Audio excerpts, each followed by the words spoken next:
Welcome back to another episode of Cable Chatter. I'm Keegan Livingston. If this is your first time with us, Cable Chatter is a local public affairs program produced in the K.I.S.S Communications Studios at Union City Junior Senior High School. Recently, I interviewed the CEO and director of the Journey Home to talk about their upcoming special event.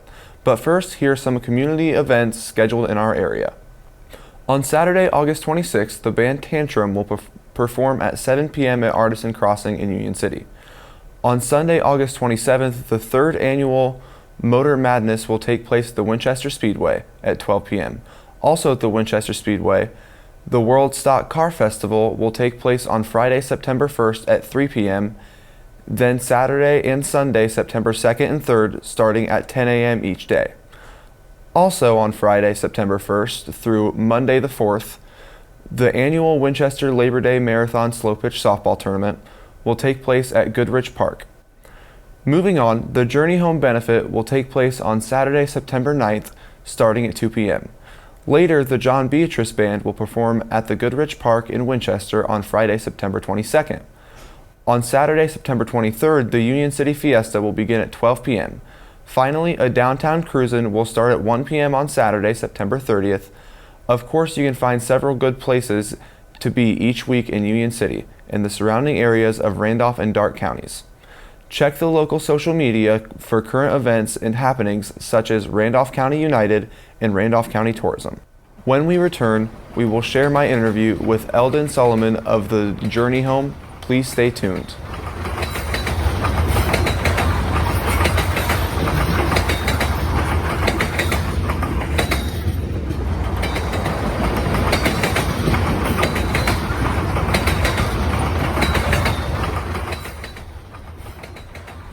Welcome back to Cable Chatter. I'm here with CEO of the Journey Home, Eldon Solomon.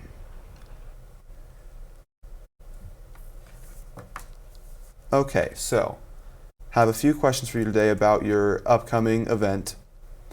And the first one being just a basic one. What is the Journey Home and where is it located?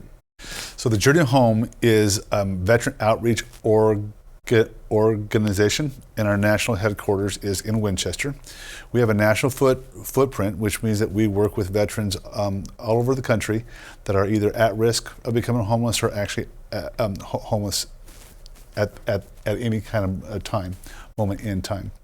We have a transitional facility in Winchester, Indiana, where we take veterans from all over the country that are living on the streets or imminently homeless or in their cars, and bring them to the facility. They can live there up to 3 to 6 months, and then they get into permanent housing with the support of our social workers and case managers. But where is the Journey Home? It's we have veteran outreach team programs in Indiana, Ohio, and in Florida.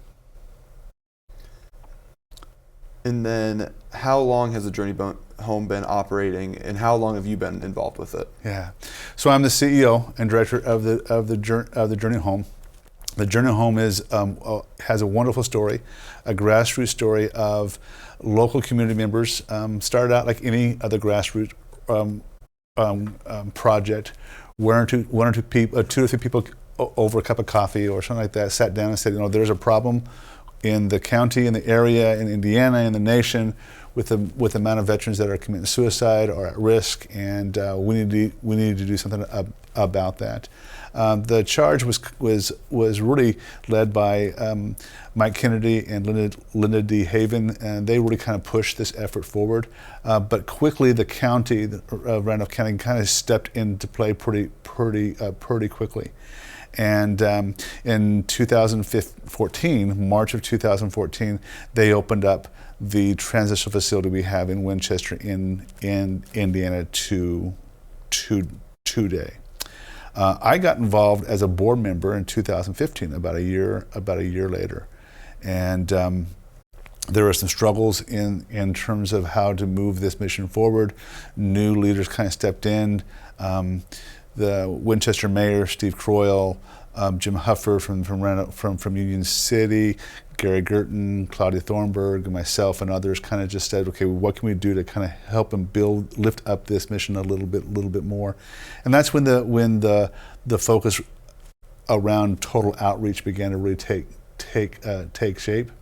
I was on the board from March of 2015 until November of 2016, where I stepped in as the clinical director, as the executive director, and then the CEO.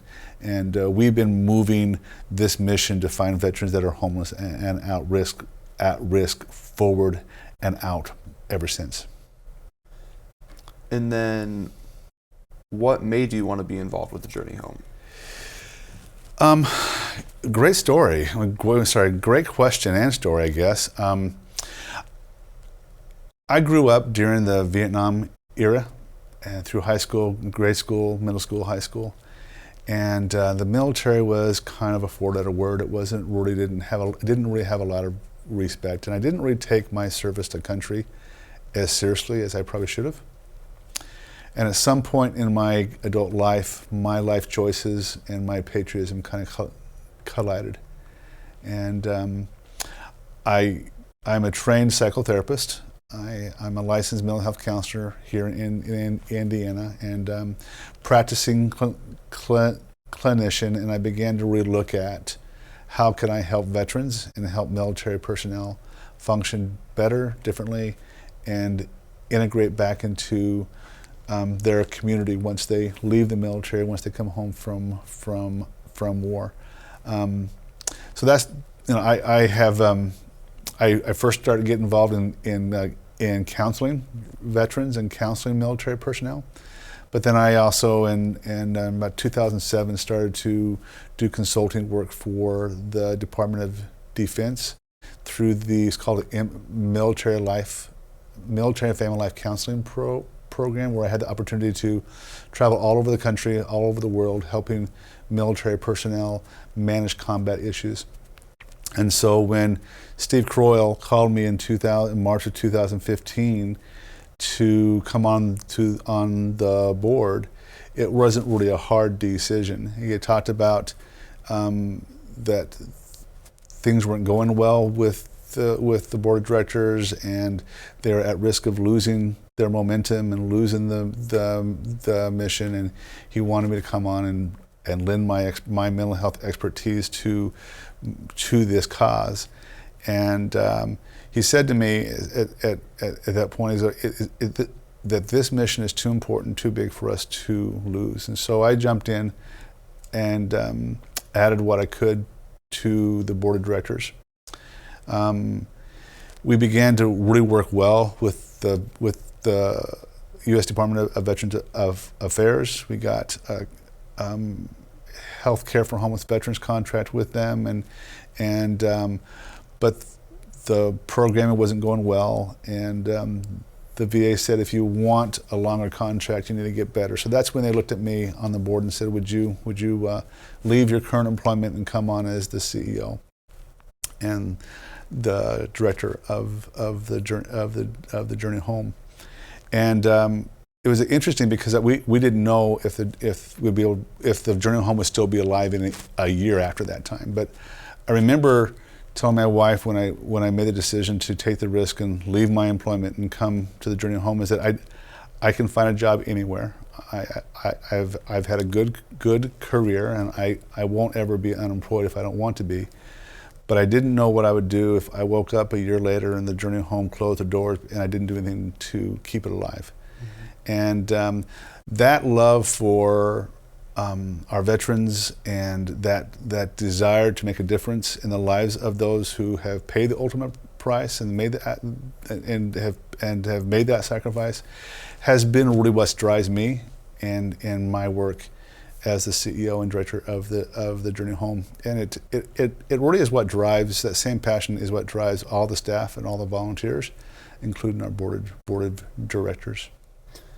And then, so looking forward, what are you most excited about to accomplish with the Journey Home? I think the Journey Home has a great niche in the sense that there are a lot of organizations in this country that are very good in helping veterans access that care. in terms of rental assistance and housing, and the VA has great benefits and resources for veterans. There isn't a population in this country that has better access to care than a veteran. But yet, in this country, less than 50% of the veterans that are in this country that's eligible for VA services, for example, actually use that.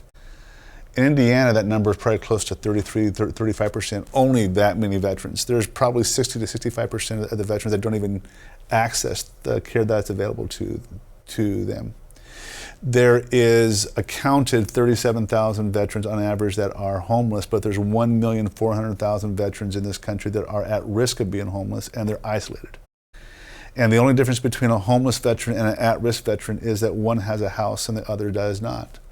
So the same risk factors in terms of post-traumatic stress, substance abuse, PTSD, combat-related experiences are the same between those. And veterans are very isolated and don't access that care. Where the Journey Home steps in is that we will then work with veterans that are isolated and bridge the gap between their isolation and their access to care. It's not acceptable that less than 50% of the veterans that are in trouble, less than 50% of the veterans in this country access that care. That's not acceptable. You know, we all pay taxes, and we want those veterans who have paid that ultimate price to receive those benefits and receive that care. It's even less acceptable that 1.4 million veterans in this country are at risk of being homeless, and we don't know how to find them. And they're not engaging those services. And in rural population, it's harder to find those veterans. The U.S. government defines the rural homeless as the hidden homeless. So we know that that there are veterans in rural populations like Union City and Randolph County that are homeless, but we can't find them. That's not acceptable.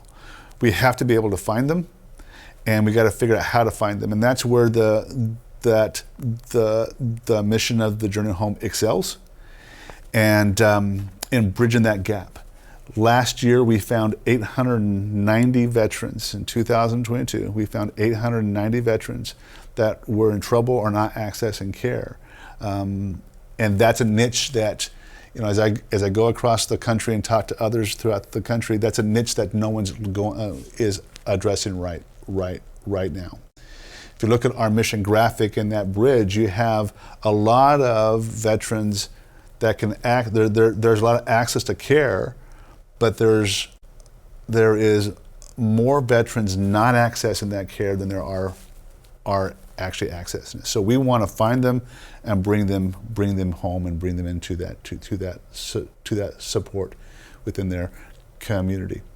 Where myself and the board wants to see the Journey Home in the years to come is to be is to have that mission across the country. So in 2023, we expanded outside of Indiana and Ohio and pushed our mission to Naples, Florida. And we want to continue to do that in the years to come. Okay, and then the event that you guys are putting on in Randolph County, what is that exactly going to be? Oh, it's going to be fun. It's going to be a lot of fun. It is, our partnership with the city of Union City is just amazing. The mayor and the city council are very passionate about the veterans in general. They're very passionate about the veterans in Randolph County and Union City area. And we wanted to do something that was community-based, community partnership in focus, and allowed us to send a message to not only the members of the community that veterans need their help, but to the veterans that we're here for them. So this is our first year. It's going to be, our intentions is to make it bigger and better every year. On September 9th, we are having a benefit concert, and we're using the Artisan Park here in Union City as that venue. We have found 4 bands that are donating their time and their talents and their music skills to this event. We're putting a bike ride at the front of that concert. We're putting food trucks wrapped around the Artisan Square, arts and craft vendor tables wrapped around that square, a bouncy ball house, face painting, family event, and we want people to come out to the Artisan Parks here in Union City in mass numbers and to enjoy this great city, this great town, and the atmosphere that's here, a true small town community event. And start out with watching, we hope 100 bikes or more roll out of Union City and go on a 2-hour bike ride and then come back, and at 2 o'clock the festivities start. We'll have opening ceremonies, Pledge Allegiance, National Anthem, Word of Prayer, and then at 2:30 our first band will kick off as it is Cross Connections, and then the Pete Mercer Band will then go after that at I think at 4 o'clock. And so it's 2 Christian bands, praise and worship bands, and it'll be just really fun. And then right after those 2 bands go, then we have the John Beatrice Band at I believe at 5:30. I think that's the time yeah, that I saw. I think 5:30, and then we have the shot of whiskey, kind of cleaning it all up at 8 o'clock. So somewhere around that time, once you get bands going, it's hard to get them stopping sometimes. So we hope to get them going at a certain time. We don't want to be too rigid, but we want everyone to have fun. We want everyone to enjoy themselves, and we can close it all down between 10 and 10:30. That'd be awesome. And there's going to be lots of raffles, opportunities for individuals to participate in this event, and again, the bouncy house is going to be there for the children. It's going to be a $5 wristband. You buy that $5 pass, and your kids can jump in the bouncy house all day long. And a lot of local community businesses, region and area community businesses are sponsoring, creating gift baskets for us. We'll be picking up a gift basket from Oliver Winery in Bloomington, Indiana. So that reach is big. People are from there are thinking about the journey home and other gift baskets that are coming in. So a great opportunity to fill your wallets and purses with some money and cash and come to an event and be prepared to empty your wallets for that event. So what are your expectations with the event? Like the amount of people that you want to come, amount of money you want to raise for the journey home? Yeah. Great question. It's our first year, so we're not really sure what to expect. My grandiose idea is that we want thousands and thousands of people there. It's the first year, and we're not really sure what we're going to get. A couple, 200, 300, 500 would be phenomenal, right? It would be great. I know it'd be a really big boost in the arm, a shot in the arm for Union City to have 500 people come into their community. We certainly are prepared for it. We have six food trucks, 5 food trucks right now. And there's more space available. So if you are a vendor, a food truck, or arts and craft vendor that wants to come and participate, we really want you to call our event coordinator. Her name is Charlie Kehoe at 765-546-6014, and there's space for you. So come in on that. What we really want in terms of participants, we want a good foundation. We want to create an event that will be that can grow. that can grow year and year and year and year after year after year. So something that people can look forward to. The city of the city of Union City has slotted this time slot for us every year. It's kind of the end of the summer kind of bash, often the school year, often to the fall and winter. So it's one of those events that I think we want to be able to do right the first time, so it'll keep going. Dollar amounts, my expectations are too high. I mean, in a sense, and let me tell it to you this way: the community outreach. Of the 890 veterans that we found last year, 78 came out of our facility. And we're very proud of that 78 number. That's a pretty good number for a 15-bed facility. But 812 came out of the community, out of the region, through disasters we went and helped veterans with afterwards in Kentucky and Florida. About 120 came out of disasters. But a lot of it is just local veterans that are needing help. And our ability to help them comes out of events like this. Here's an example. We have a transportation service for our for veterans in this area, and we take them to their medical appointments. And we are only able to transport veterans, I think, 2 to 3 days a week. And sometimes we don't have the volunteers to do that. We don't have the resources, the funds to pay drivers. So we, on a weekly basis, have to turn down veterans all the time because we don't have the ability, the resources in terms of funds to pay for drivers or volunteers to drive them. And our community outreach program in this area cost about $250,000. I do not think we're going to make $250,000 in our first year, but I'd love to see us over the years build this event to a point where we can make a good portion of that year to year. Our facility is funded by a VA contract called a Health Care for Homeless Veterans contract. So we're not looking for money, donations to take care of the veterans in our facility. Our community outreach, which is exponentially, our impact and our footprint on helping veterans is larger.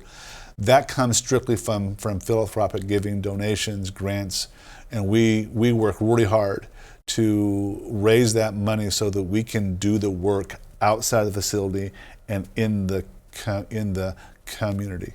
I think a good goal for this year would be between $10,000 to $20,000. That'd be awesome. I don't know if that's realistic or not. We need the numbers. People need to come to the event. People need to come with $20 to $50 in their pocket and willing to drain that pocketbook when they get there. The concert's free will, so we're asking for a free will donation. There's no entry into it. You can come and participate in the event, enjoy the music, but we also want you to understand that this mission is really important. Put in a context, there's over 1,437,000 veterans who are either homeless or at risk. That's the numbers that we can identify. That doesn't include the hidden and isolated veterans that are hidden in rural communities, and we've got to go find them. And we're non-for-profit, and we depend upon your viewers and the community to help fund that, so we can go find them. I say all the time, and I don't have a problem asking for money out of your bank account. They served us. Now it's time for us to serve them. And you do what you can, only do what you can, but please do, because they served us. Now it's time for us to serve them. So that is all the questions I have for you. Is there anything else that you feel like you want to be added? No, just my sense of gratitude for the members of this community and across the country for veterans is heartwarming. It is the Journey Home as an organization and its mission is here because 2 people, then 4, then 8, then 16, and bigger and bigger and bigger, sat down over a cup of coffee and said, we've got to do something. And that is what makes this country great. It's when we say, it's not what the government can do to help veterans, it's what can we as community members do to help veterans. I really believe that what's going to end veteran homelessness is community support and involvement in the lives of veterans. How many of us know if our neighbors are veterans? Do we even ask that question? Do we know if our veterans are, do we know if our neighbors are veterans? If we don't know, we should ask. How many veterans go to our church congregations? Are we aware of that? Do we know of what that number is? And are we doing something within that community to lift them up and take care of them? How many veterans are sitting in the same doctor's offices as you are? Are our doctor's offices asking if they're veterans, and are we watching them? And just before I came here this evening, I got a call from a veteran. No, he's not a veteran. He's a military active duty right now, and Bronze Star awardee for his work downrange at the Kabul International Airport. And his service, like all veterans in this country, was very traumatic. And he just needed somebody to talk to. And he needed somebody, not his friends in the military, he needed somebody like myself, neighbor, friend, to say, I'm struggling. Do you have a few minutes to talk with me? And that's dynamic. That's important. And maybe it's because we work for the Journey Home that he reached out to me. I don't know, but it's if we're going to turn the tide of veteran homelessness, it's going to be because of the community stepping up and saying, what can I do? Like Linda DeHaven, like Mike Kennedy, and like others in this community, and then going and doing those things for those veterans without being told or without being asked. And this community does that very, very, very, very well. And which is one of the reasons why I don't ask you to come to a concert and enjoy yourself and buy a raffle ticket and give a free will donation and enjoy yourself, because this is what this community is all about. And I'm full of gratitude about that. Okay, well, thank you so much for coming to allow me to interview you, and thank you for listening to Cable Chatter.